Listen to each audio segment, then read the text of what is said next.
ಉಂಟಲ್ಲ, ನಾವೊಂದು ನುಗ್ಗೆಕಾಯಿ ಸುಕ್ಕ ಮಾಡುವ. ತುಂಬಾ ಟೇಸ್ಟ್ ಆಗ್ತದೆ, ಹೆಲ್ದಿ ಸಹ ಮತ್ತು ಈಸಿ ಸಹ ಉಂಟು ಮಾಡಲಿಕ್ಕೆ. ನೋಡುವ ಹೇಗೆ ಮಾಡೋದಂತ. ಫ್ರೆಂಡ್ಸ್, ನುಗ್ಗೆಕಾಯಿ ಸುಕ್ಕ ಮಾಡಲಿಕ್ಕೆ ಎಂತೆಲ್ಲ ಇಂಗ್ರೀಡಿಯೆಂಟ್ಸ್ ಬೇಕಂತ ಫಸ್ಟ್ ನೋಡುವ ನಾವು. ಫಸ್ಟಿಗೆ ನೋಡಿ, ನಾನೀಗ 5 ಕೋಡು ನುಗ್ಗೆಕಾಯಿ ಉಂಟಲ್ಲ ಸಣ್ಣದಾಗಿ ಕಟ್ ಮಾಡಿ ಇಟ್ಕೊಂಡಿದ್ದೇನೆ ನೋಡಿ. ಮತ್ತೆ ಒಂದು 5 ಎಸಳು ಬೆಳ್ಳುಳ್ಳಿ ಸಣ್ಣದಾಗಿ ತುಂಡು ಮಾಡಿದ್ದು, ಮತ್ತೆ ಒಂದು ಮೀಡಿಯಂ ಸೈಜ್ ಟೊಮೆಟೊ ಅದನ್ನು ಸಹ ತುಂಡು ಮಾಡಿದ್ದೇನೆ. ಮತ್ತೊಂದು 2 ಸಣ್ಣ ಈರುಳ್ಳಿ ಅದನ್ನು ಸಣ್ಣದಾಗಿ ಕಟ್ ಮಾಡಿ ಇಟ್ಕೊಂಡಿದ್ದೇನೆ. ಮತ್ತೊಂದು 2 ಎಳೆ ಕರಿಬೇವು, ಅದರಲ್ಲಿ ಸ್ವಲ್ಪ ಈಗ ಮಸಾಲೆ ಫ್ರೈ ಮಾಡುವಾಗ ಯೂಸ್ ಮಾಡಲಿಕ್ಕೆ ಉಂಟು.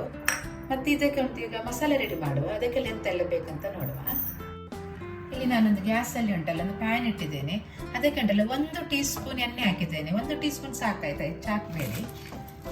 ಅದಕ್ಕೆ ಉಂಟಲ್ಲ ಈಗ ನಾನು 6 ಉದ್ದದ್ದು ಮೆಣಸು ಹಾಕ್ತಾ ಇದ್ದೇನೆ, ಖಾರ ಇಲ್ಲದ್ದು ಮೆಣಸು 6. ಮತ್ತೆ ಒಂದು 3 ಖಾರದ್ದು ಗಿಡ್ಡದ್ದು ಮೆಣಸು ಹಾಕ್ತಾ ಇದ್ದೇನೆ. ಈಗ ಅದು ಸ್ವಲ್ಪ ಹೊತ್ತು ನಾವು ಫ್ರೈ ಮಾಡುವ ಇದನ್ನು. ಈಗ ಇದಕ್ಕೆ ಉಂಟಲ್ಲ 2 ಟೀ ಸ್ಪೂನ್ ಕೊತ್ತಂಬರಿ ಹಾಕುವ, 2 ಟೀ ಸ್ಪೂನ್ ಹಾಕುವ. ಮತ್ತೆ 1 ಟೀ ಸ್ಪೂನ್ ಜೀರಿಗೆ, 1 ಟೀ ಸ್ಪೂನ್ ಜೀರಿಗೆ ಹಾಕ್ತಾ ಇದ್ದೇನೆ. ಮತ್ತೆ ಒಂದು 1/4 ಟೀ ಸ್ಪೂನ್ ಉಂಟಲ್ಲ ಮೆಂತೆ ಸ್ವಲ್ಪ ಸಾಕು, 1/4 ಟೀ ಸ್ಪೂನ್. ಈಗ ಅದನ್ನು ಒಟ್ಟಿಗೆ ಫ್ರೈ ಮಾಡ್ಲಿಕ್ಕೆ ಉಂಟು. ಈಗ ನಾನು ಕರಿಬೇವು ತೆಗೆದಿಟ್ಟಿದ್ದೇನಲ್ಲ ಅದರದೊಂದು ಅರ್ಧದಷ್ಟು ಇದಕ್ಕೆ ಹಾಕುವ. ಈಗ ಅದನ್ನು ಒಟ್ಟಿಗೆ ಎಲ್ಲ ಫ್ರೈ ಮಾಡುವ. ಈಗ ನೋಡಿ ಸಾಕು, ಫ್ರೈ ಆಗಿದ್ದು.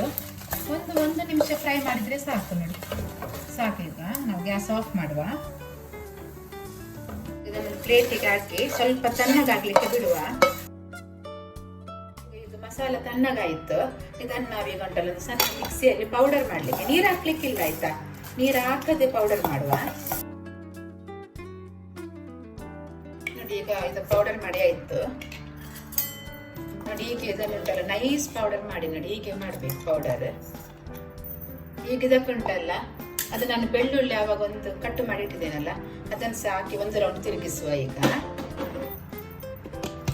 ನೋಡಿ ಬೆಳ್ಳುಳ್ಳಿ ಹಾಕಿ ಸಹ 1 ರೌಂಡ್ ತಿರುಗಿಸಿ ಆಯ್ತು. ಈಗ ಇದಕ್ಕೆ ಉಂಟಲ್ಲ ಒಂದು ಸ್ವಲ್ಪ ಕಾಯಿ ತುರಿ ಹಾಕ್ಲಿಕ್ಕೆ ಉಂಟು. ಒಂದು ಸಣ್ಣ ತೆಂಗಿನಕಾಯಿದು ಉಂಟಲ್ಲ ನಾನು ಅರ್ಧ ತೆಕೊಂಡಿದ್ದೇನೆ, ಫ್ರೆಶ್ ತೆಕೊಂಡಿದ್ದೇನೆ. ಇದು ಉಂಟಲ್ಲ ಇದನ್ನು ಸಾಕಿದನಿಗೆ 1 ರೌಂಡ್ ತಿರುಗಿಸುವ ನಾವು. ನೋಡಿ ಕಾಯಿ ತುರಿ ಉಂಟಲ್ಲ ಇದನ್ನು ಹೆಚ್ಚು ತಿರುಗಿಸುವುದು ಬೇಡ ಆಯ್ತಾ, ಜಸ್ಟ್ 1 ರೌಂಡ್ ತಿರುಗಿಸಿದ್ರೆ ಸಾಕು. ಮಸಾಲದೊಟ್ಟಿಗೆ ಒಂದು ಮಿಕ್ಸ್ ಆದ್ರೆ ಸಾಕು, ಅದು ಹೆಚ್ಚು ನೈಸ್ ಆಗೋದು ಬೇಡ, ಹೀಗೆ ಇರಲಿ. ನೋಡಿ ನಾನು ಇಲ್ಲಿ ಒಂದು ಕಡಾಯಿ ಇಟ್ಟಿದ್ದೇನೆ. ಕಡಾಯಲ್ಲಿ ಉಂಟಲ್ಲ ಒಂದು 3 ಟೇಬಲ್ ಸ್ಪೂನ್ ಅಷ್ಟು ಎಣ್ಣೆ ಹಾಕಿ ಬಿಸಿ ಮಾಡ್ಲಿಕ್ಕೆ ಇಟ್ಟಿದ್ದೇನೆ. ಈಗ ಇದು ಬಿಸಿ ಆಯ್ತು. ಈಗ ಇದಕ್ಕೆ ಉಂಟಲ್ಲ ನಾವು ಇದು ನುಗ್ಗೆಕಾಯಿ ಉಂಟಲ್ಲ ಇದು ಕಟ್ ಮಾಡಿಟ್ಟದು ಅದನ್ನು ಹಾಕಿ ಸ್ವಲ್ಪ 1 ನಿಮಿಷ ಸ್ವಲ್ಪ ಫ್ರೈ ಮಾಡುವ. ಇದನ್ನು ಈಗ ಸಾಕು, 1 ನಿಮಿಷ ಆಯ್ತು ಫ್ರೈ ಮಾಡಿದ್ದು. ಇದನ್ನೀಗ ತೆಗೆಯುವ. ಈಗ ನೋಡಿ ಅದೇ ಎಣ್ಣೆ ಉಂಟಲ್ಲ ನುಗ್ಗೆಕಾಯಿ ಫ್ರೈ ಮಾಡಿದ್ದು ಅದಕ್ಕೆ ಒಂದು 1/4 ಟೀ ಸ್ಪೂನ್ ನಾವು ಸಾಸಿವೆ ಹಾಕುವ. ನೋಡಿ ಈಗ ನೋಡಿ ಸಾಸಿವೆ ಸಿಡಿತಾ ಉಂಟಲ್ಲ, ಆಗ ನಾವು ಕಟ್ ಮಾಡಿಟ್ಟ ನೀರುಳ್ಳಿಯನ್ನು ಹಾಕಿ ಬಿಡುವ.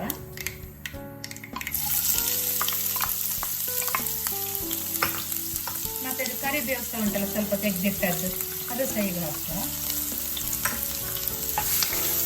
ಇನ್ನು ಸ್ವಲ್ಪ ಹೊತ್ತಿದ್ದು ಫ್ರೈ ಮಾಡ್ಲಿಕ್ಕೆ ಉಂಟು. ನೋಡಿ ಈಗ ನೋಡಿ ಕಲರ್ ಚೇಂಜ್ ಆಯಿತು ಈರುಳ್ಳಿದ್ದು.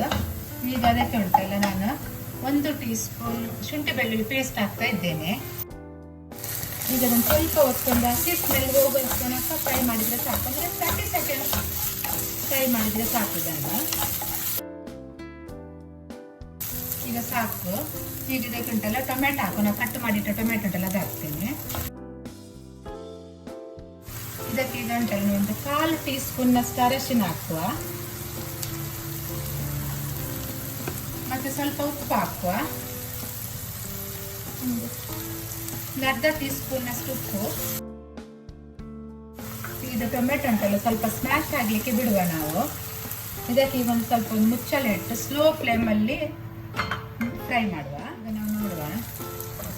ನೋಡಿ ಟೊಮೆಟೊ ಸ್ಮ್ಯಾಶ್ ಆಯಿತು ನೋಡಿ, ಇಷ್ಟು ಸಾಕು. ಈಗ ಇದಕ್ಕೆ ಉಂಟಲ್ಲ ನಾವು ಮಿಕ್ಸಿಯಲ್ಲಿ ಮಸಾಲೆ ಮಾಡಿಟ್ಟಿದ್ದೇವಲ್ಲ ಅದನ್ನು ಹಾಕುವ. ನೋಡಿ ನಾವು ರೆಡಿ ಮಾಡಿಟ್ಟಿದ್ದೇವಲ್ಲ ಮಿಕ್ಸಿಯಲ್ಲಿ. ಈಗ ಅದಕ್ಕೆ ಉಂಟಲ್ಲ ಸ್ವಲ್ಪ ನೀರು ಸಹ ಹಾಕುವ ಮಿಕ್ಸಿದು. ಒಂದು ಅರ್ಧ ಕಪ್ಪಿನಷ್ಟು ನೀರು ಹಾಕಿ ಈಗ ಒಂದ್ಸರಿ ಮಿಕ್ಸ್ ಮಾಡಬೇಕು. ಈಗ ಉಂಟಲ್ಲ ಇದಕ್ಕೆ ನಾನೊಂದು ಇದರಲ್ಲಿ ಉಂಟಲ್ಲ ಈ ಕಪ್ಪಲ್ಲಿ ನೋಡಿ, ಸಣ್ಣ ಕಪ್ಪಲ್ಲಿ 1.5 ಕಪ್ಪಿನಷ್ಟು ನೀರು ಹಾಕ್ತೇನೆ.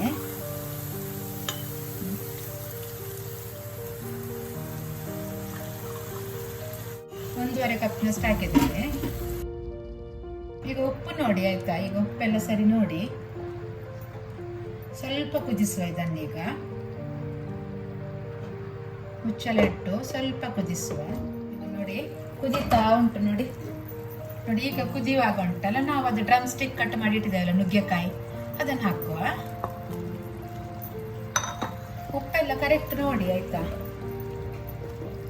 ಇನ್ನು ಇದರಲ್ಲಿ ಸ್ವಲ್ಪ ಉಂಟಲ್ಲ ಮುಚ್ಚಳ ಇಟ್ಟು ಇನ್ನು ಸ್ಲೋ ಫ್ಲೇಮಲ್ಲಿ ಸ್ವಲ್ಪ ಹೊತ್ತು ಇದನ್ನು ಬಿಡಬೇಕು. ನುಗ್ಗೆಕಾಯಿ ಸಹ ರೆಡಿ ಆಗ್ಬೇಕಲ್ಲ ಬೆಂದು.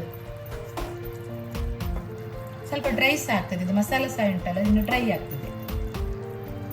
ಸ್ವಲ್ಪ ಹೊತ್ತು ಇರಲಿ. ಈಗ ನಾವು ನೋಡುವ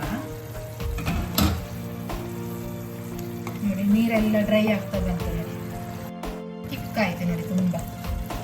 ಇನ್ನು ಒಂದು ನಿಮಿಷ ನಾವು ಬೇಯಿಸಿದ್ರೆ ಸಾಕು ಮುಚ್ಚಳ ಇಟ್ಟು. ಮತ್ತೆ ಗ್ಯಾಸ್ ಆಫ್ ಮಾಡುವ. ಈಗ ನೋಡಿ 1 ನಿಮಿಷ ಆಯ್ತು ನೋಡಿ, ಎಣ್ಣೆ ಎಲ್ಲ ಬಿಟ್ಟು ಬಂದಿದೆ ನೋಡಿ ಮೇಲೆಲ್ಲ. ಇನ್ನು ಸಾಕು. ಇನ್ನುಂಟಲ್ಲ ಈಗ ಸ್ವಲ್ಪ ಸ್ವಲ್ಪ ನೋಡಿ ನೀರು ಕಾಣ್ತಾ ಉಂಟಲ್ಲ, ಅದೀಗ ನಾವು ಅರ್ಧ ಗಂಟೆ ಆಫ್ ಮಾಡಿ ಇಟ್ರೆ ಅಲ್ಲೇ ಡ್ರೈ ಆಗ್ತದೆ ಎಲ್ಲ ಸಹ. ಇನ್ನು ಅರ್ಧ ಗಂಟೆ ಇದರಲ್ಲಿ ಗ್ಯಾಸ್ ಆಫ್ ಮಾಡುವ. ಈಗ ನೋಡಿ ಇದ್ರಲ್ಲಿ ಒಂದು ಅರ್ಧ ಗಂಟೆ ಬಿಟ್ರೆ ಅದು ಡ್ರೈ ಆಗಿ ಬರ್ತದೆ.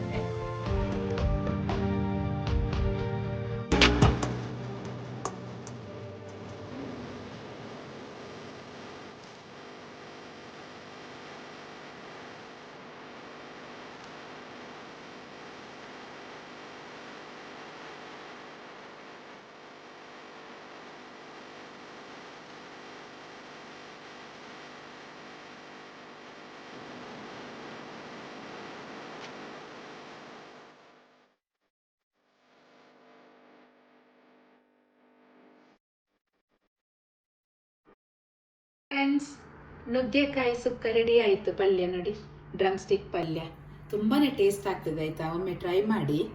ಮತ್ತು ಈ ರೆಸಿಪಿ ನಿಮಗೆ ಇಷ್ಟ ಆದರೆ ಪ್ಲೀಸ್ ನನ್ನ ಚಾನಲ್ಗೆ ಸಬ್ಸ್ಕ್ರೈಬ್ ಮಾಡಿ, ಲೈಕ್ ಕೊಡಿ, ಶೇರ್ ಮಾಡಿ. ಮತ್ತು ಒಮ್ಮೆ ಇದು ಟ್ರೈ ಮಾಡಿ, ಹೇಗಾಯ್ತು ಅಂತ ನನಗೆ ಕಮೆಂಟ್ಸಲ್ಲಿ ತಿಳಿಸಿ. ಮತ್ತು ನಾನು ಇನ್ನೊಂದು ಹೊಸ ರೆಸಿಪಿಯೊಟ್ಟಿಗೆ ಬೇಗನೆ ಸಿಗ್ತೇನೆ. ಬಾಯ್.